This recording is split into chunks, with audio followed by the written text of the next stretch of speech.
Every year, thousands and thousands of tourists come to Siem Reap to see the temples. I'm more interested in getting off the beaten track and away from where the normal tourists go, and you can't do that without a Jeep. This was our first Jeep we bought in 2011, and now we have 18. This is just nuts. Old Jeep, that thing's been here for a fair while, but this one, what a unit that is going to be. For us, this is what it's all about. Getting out in a four-wheel drive, having some fun, seeing what Cambodia has to offer. This is the real Cambodia. For the next few weeks, I'll be exploring Malaysia, Cambodia, Thailand, and China. From testing new vehicles in the snow, to sweltering off-road in the jungle. Join myself and Honey as we explore the amazing scenery and experience the unique off-road opportunities that each spot has to offer. Yay! So come along for the ride as we show you the best four-wheel drive hotspots of Southeast Asia and beyond.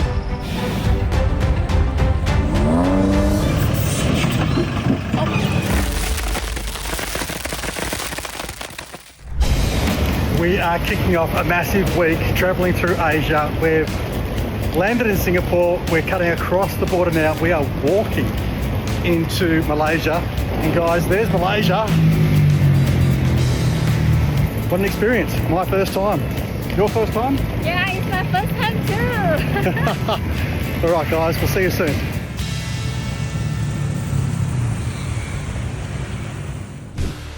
We've been to Malaysia many times for jungle trips and extreme events. Four-wheel driving is popular here, and I've done a lot of it with my mate Wen Hao.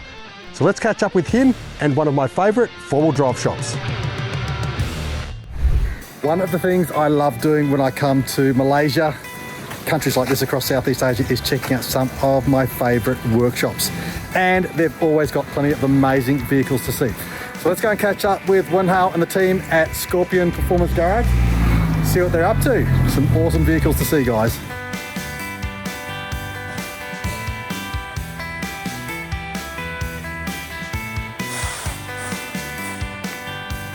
At the moment, it looks like things are going crazy with Jeeps.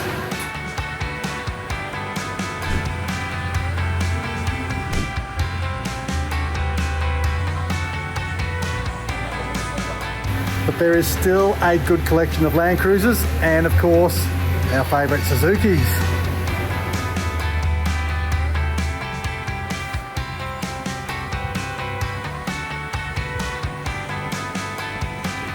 Guys, this is just nuts.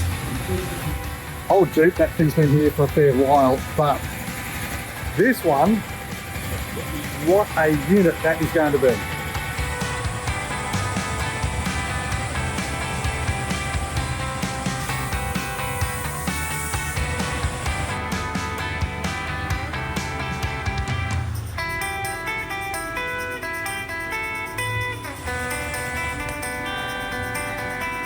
Here's my good friend Wen Hao. Hello. Hello. Wen Hao, why have you got so many Jeeps in here?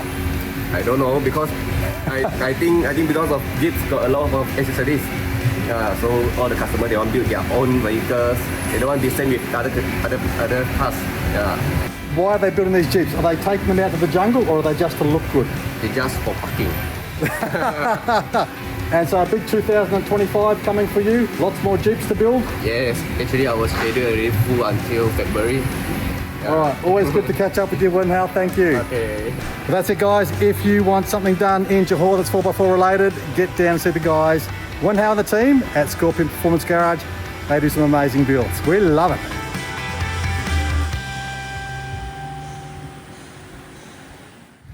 Driving along in Johor Bahru, and we just spotted a nice collection of four-wheel drives. We parked up. Apparently it's our driver's friend. We'll see if we can get in and have a look at these things. They look mint.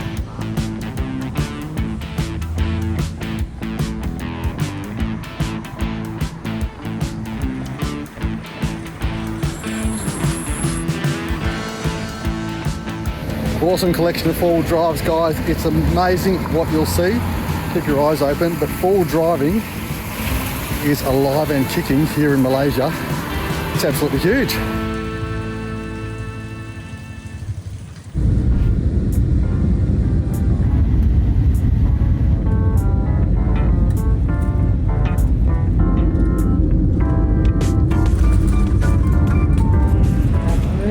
mate. How are you? Good. Hello. Hello. Awesome. Our first lift in Cambodia, we've been picked up by Cambodia Jeep, and it's a Land Cruiser. Where's the Jeep? We wanted to see it.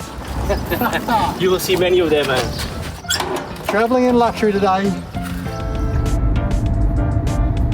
Well guys, the weather here is amazing. We're having an awesome ride, getting lots of local gossip from our host Andre here from Cambodia Jeep. G'day, mate.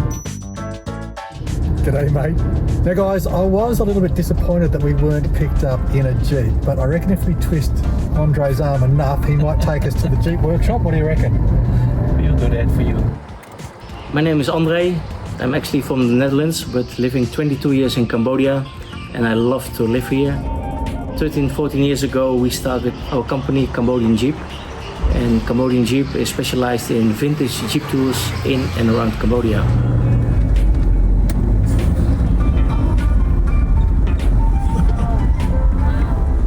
Alright, well if we were disappointed before, that has all gone away.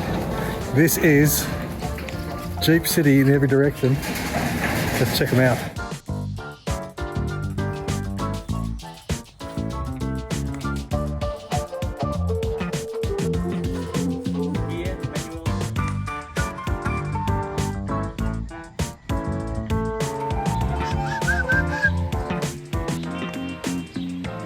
Have a look at this, guys. I think we have definitely come to the right place. A stack of Jeeps here. I reckon there are some CJ3s. Most of them are mutts.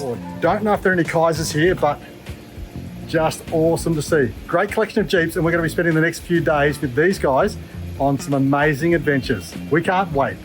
Now, Cambodia Jeep have their own full workshop, and when they do their big tours, they'll even bring a mechanic along with them just to ensure that everything goes smoothly. Married with Lily, my Cambodian wife, and since 2003 we organize tours in Cambodia. Hi, my name is Lily. I'm from Cambodia Jeep. As you see there, Red Dust Adventure, but everybody knows us by Cambodia Jeep. At the same time, I'm from Cambodian Travel Partner. Nice meeting you all, everyone. In 2011 we started our first vintage Jeep. First with one Jeep, then second Jeep, and now we have a fleet of 18 Jeeps here in Siem Reap. And we organize day trips to the temples, of course, to Angkor, but also to the floating village, to Phnom Kulen, to the waterfall, countryside tours. But we also specialize in self-drive Jeep tours in Cambodia. So that means self-drive in Cambodia in a vintage Jeep is very unique. This is our first Jeep we bought in 2011. You can see number 1. So the second one was number 2. And now we have 18. So 18 is now on the other side. But this was our first Jeep we bought in 2011.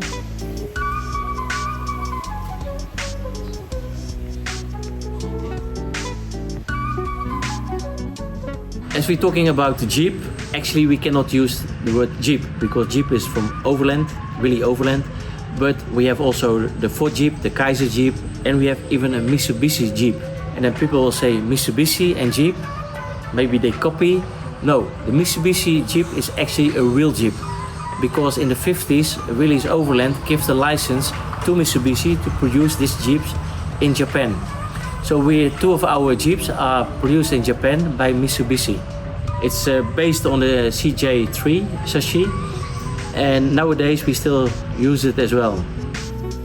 The difference you can see on the grille, because an original Jeep has a vertical grille, and a Ford Jeep has a horizontal grille. So the Mitsubishi Jeep we have, you can see on the grille, vertical, so it's an original Jeep. Even the logo, the name of the Jeep is inside the hood.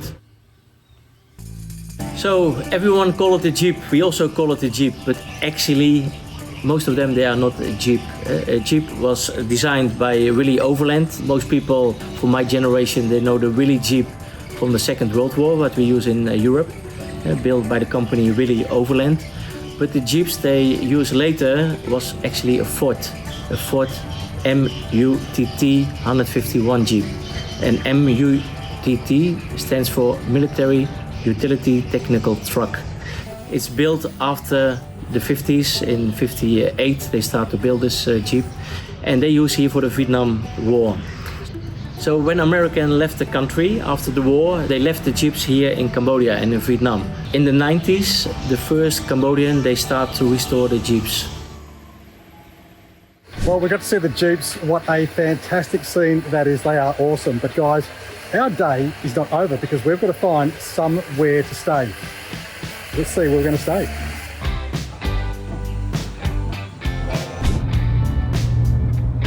For the crocodile farm. Yes. So when it was flooded here, one of the crocodile was swimming in the streets.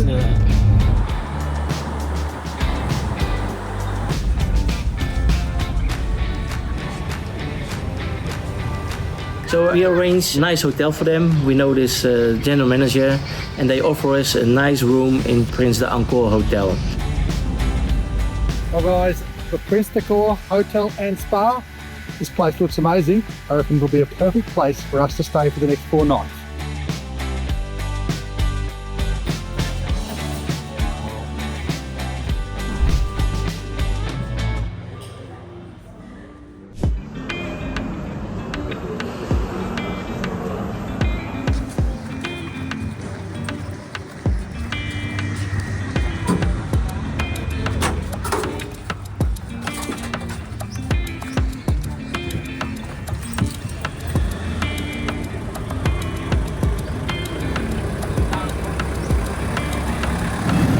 Here we go guys, our first adventure. We're heading out of Siem Reap into the jungle. We're going to find some remote temples. We've got Honey, our guide in the back, and of course the big boss Andre here. Awesome to be with Cambodia Jeep. Let's see what today holds guys, pretty excited. Before we start with the mystery tour, we drive them around in Siem Reap so they get a little bit experience to drive in a vintage Jeep and see more of the city.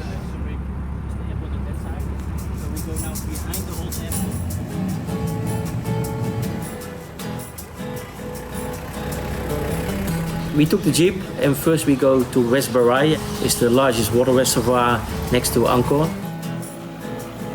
We visit the pagoda. We visit some countryside. We took the jungle roads. Really getting out into the rural areas now. It's what I love, just getting out of the jungle. Have a look at that.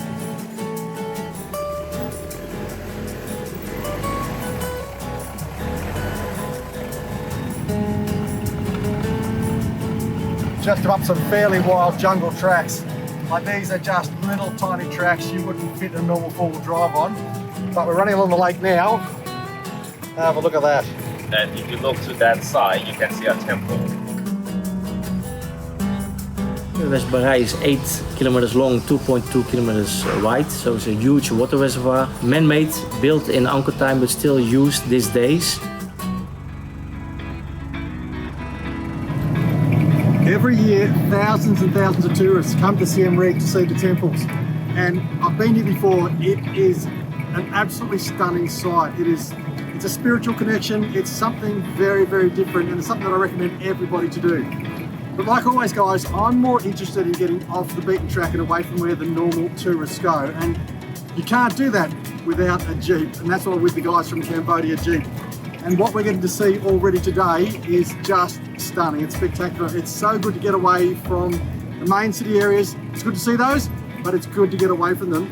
Get out into some bush areas, see the rural areas, and really connect with the culture. I mean, have a look at this here, guys. This is the real Cambodia.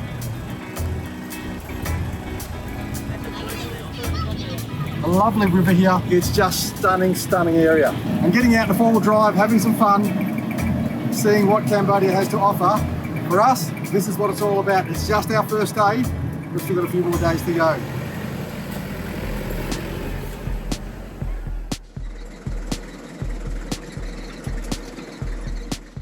So when we drove along the West Barai, we passed a small temple.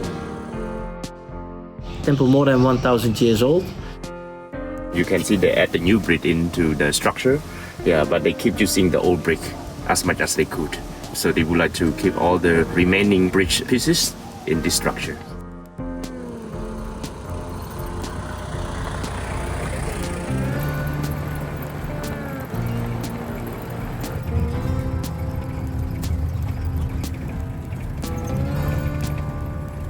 We also visited an Angkor Bridge.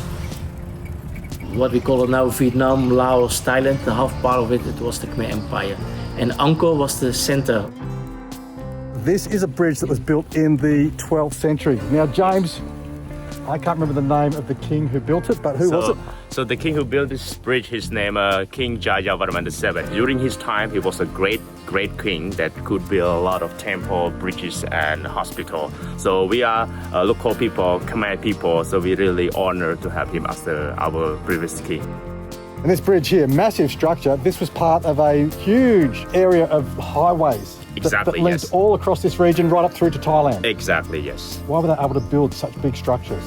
In that time, the king, he would like to make, to expand the land of the Cambodia. So he could build a highway bridge, and then he would like to expand the land bigger and bigger. So in his time, he was a great king that can make the country growing more.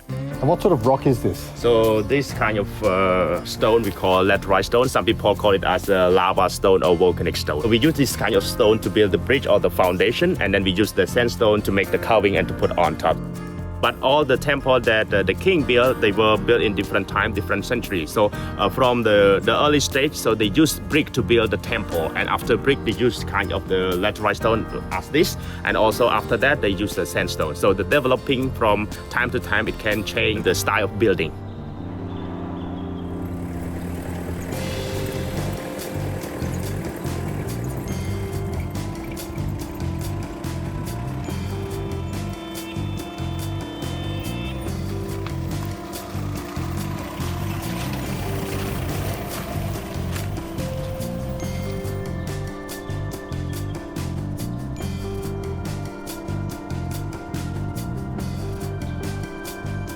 Just driving along the road there, we saw a little bit of a drop off coming down into an amazing camping spot that is right on the lake. Have a look at this, guys, just absolutely beautiful. Now out there behind us, that is that island where the temple is being restored. And we were on the other side of that island just about 20 minutes, half an hour ago. So we're still on our way to find the first major temple. We've seen a small temple, we've seen an amazing bridge, and so far our morning has been good. Fantastic. Yeah, just loving it, guys. The history, the culture, the scenery, and the amazing architecture is just stunning. Cambodia, guys, plenty to see and do. Make an effort to get out here. All right, let's go and find that temple.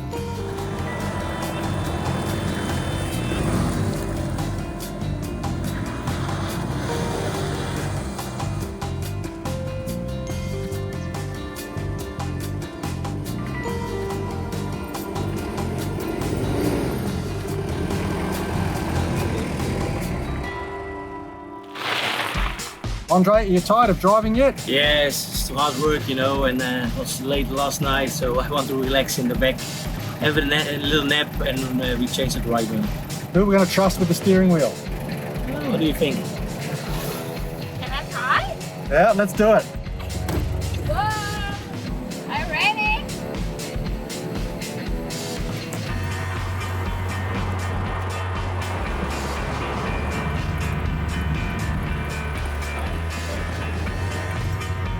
The roads in Cambodia, one day they can be very good, one day they can be very bad, because the road circumstances can change very quickly. Normally with our Jeep tours, it's always with an experienced driver and a guide, but of course the guys from Volvo Drive TV, they're experienced driver.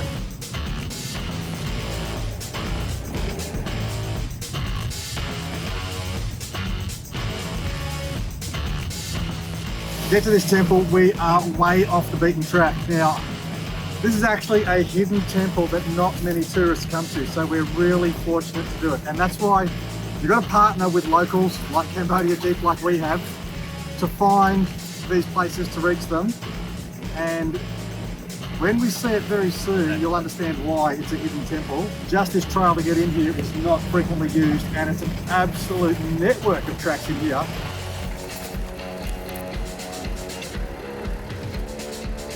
Not so many tourists know this place. At that time we didn't see any tourists. No other cars, no buses, no tuk-tuks. The road to this temple is only accessible by Jeep.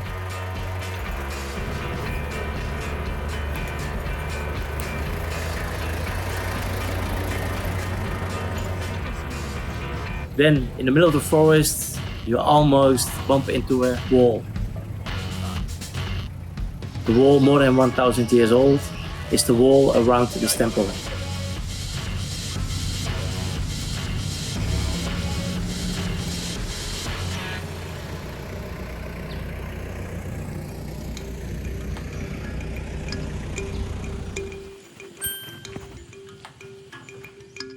When you come to visit these amazing sites, it's so important that you understand and respect the local culture and traditions. So I've got myself covered up with sleeves, and Honey is all set to go. Sleeves and a long skirt, ready to check out our first temple. Guys, so important, but just do the right thing when you come into these areas. What can you tell us about this one, James? Right now we are here in one of the Buddhist temple which was built in the 12th century by Buddhist king named Jayavarman VII. So look at this structure. So this sandstone, okay, we took from Kulen Mountain, which is about 65 kilometers away from here. Okay, amazing. That the Khmer people, they carry heavy block of the stone from the long distance to build this temple. So the purpose to build this temple is to worship God. Okay, so they worship Buddha God as the main God. The carving that they put here on the wall, we call Apsara, okay?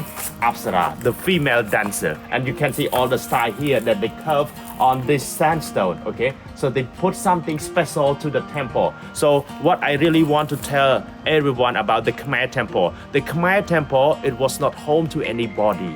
The Khmer temple, it was home to God only. So the king, the people, they didn't live inside the temple. They have their own place. They have their own house, own palace to live. So they don't live inside the temple. Again, a temple in Cambodia was for God only. Learn about the Buddhism. Because this temple is known as the Buddhist temple, and then a lot of Buddha images were carved on this, okay? So here we call like the niches, okay, or the arches. So inside the niches, there were Buddha having meditation. We call Buddha meditation Buddha. So when the Buddhist king, he passed away, the next king changed the religion from Buddhist to Hindu. So they remove all the Buddha images from this complex, from this temple. So now you can see, this is one of the evidence that we can prove to the tourists that it was a religious conflict happened in the 13th century. The architecture, the design, the actual construction is just mind-blowing. That they were able to move all of this without machinery, cranes, vehicles, modern engineering. It's just stunning, guys, and it's a testament to the work that this is close to 1,000 years old, if not more, and these parts of it are still standing. So the hole here in the sandstone is how the people, they move up the stone or they lift up the stone. So the technique that they use, okay, they make a hole and they put the stick in, okay, they put another stick into this hole, and the same thing to in another side. So then they tie this one with the rope, and then they can pull up, and they put in here, they put here, put to the up, okay, and then they can put all the detail. To make all the carving with the column of the window frame, the style here on the wall, and here the apsara. So all of this is the technique that they used to do back to that time.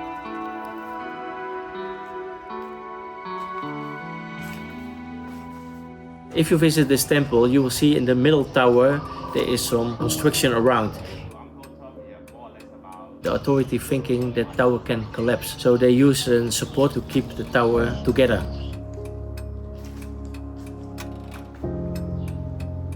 To this hall we call meditation hall. So people could do the meditation along this hall. Okay. So meditation hall could be in standing or in sitting. So in sitting you have to sit in like a meditation pose. I show you. Okay. Very flat. Sit down like this.